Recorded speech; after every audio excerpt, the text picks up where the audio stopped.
여러분 안녕하십니까? 8월 5일 정오뉴스입니다. 첫 소식입니다.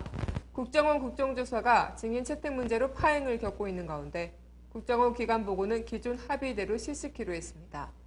하지만 오늘 지상파 방송사 생중계가 불발되며 민주당 의원들이 출석을 거부한 상태입니다. 국정원 댓글을 국정조사 특위 소속 민주당 의원들이 오늘 지상파 방송사 생중계가 불발된 데 항의하며 국정원 기관보고를 일단 거부키로 했습니다.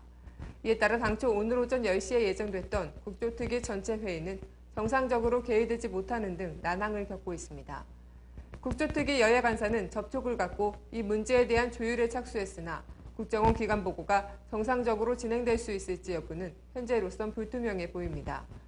국정원 국조특위 민주당 간사인 정청래 의원은 국회 브리핑에서 방송사의 중계를 전제로 여야가 국정원 기관 보고 일부를 공개하기로 했다고 밝혔습니다.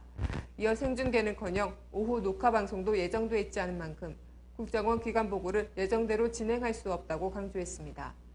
현재 국조특위 여야 간사는 기관 보고 재개 여부를 논의하고 있지만 민주당이 지상파 방송 중계를 강하게 요구하고 있어 협상 전망이 불투명합니다.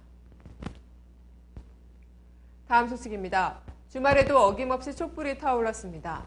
국정원 정치공작 대선 개입 규탄 5차 국민촛불대회가 그제 오후 서울 청계광장에서 3만여 명의 시민들이 모인 가운데 열렸습니다. 32도를 넘어서는 무더운 날씨였지만 국정원 사태 촛불 집회가 시작된 이후 최대 규모의 인파가 모였습니다. 촛불 집회에는 장외투쟁에 나선 민주당이 처음으로 촛불 집회에 합류하기도 했습니다.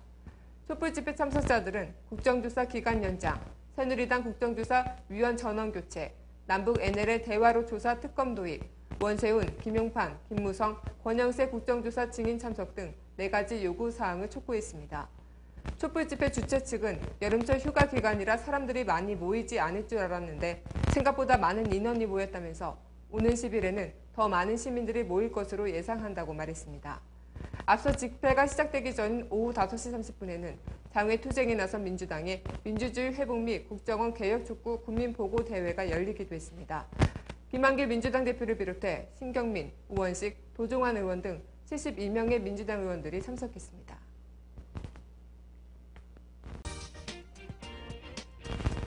단신입니다. 황우여 새누리당 대표가 오늘 국가정보원 대선 개입 의혹 사건 국정조사가 파행을 겪고 민주당이 장외투쟁을 나선 것과 관련해 여당 대표로서 여야 대표가 함께 대통령을 만나 현안을 논의한 3자 회담을 제안한다고 밝혔습니다.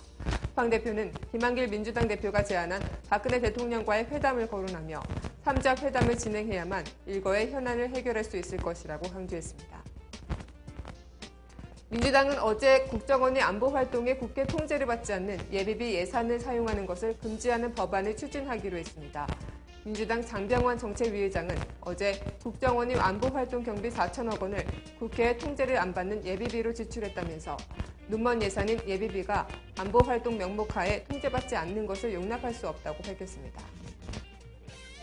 올해 가계부채가 사상 처음으로 1천조 원을 돌파할 것으로 예상됩니다. 이달 한국은행이 발표하는 2분기 가계부채는 역대 최고치를 기록한 지난해 말 963조 8천억 원 수준을 넘어설 것으로 전망됩니다.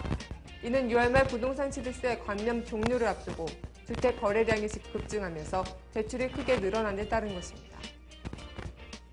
지난 밤사이 서울의 기온이 좀처럼 떨어지지 않으면서 나흘 연속으로 열대야 현상이 나타났습니다. 서울은 지난달엔 5일에 걸쳐 이달 들어서는 1, 2, 3, 4일 밤에 열대야가 발생했습니다. 장마가 끝난 직후인 오늘도 남부지방을 중심으로 기온이 35도를 오르내리는 폭염이 이어질 것으로 보이면서 폭염특보가 계속 강화되고 있습니다. 오늘 뉴스를 마치겠습니다. 고맙습니다.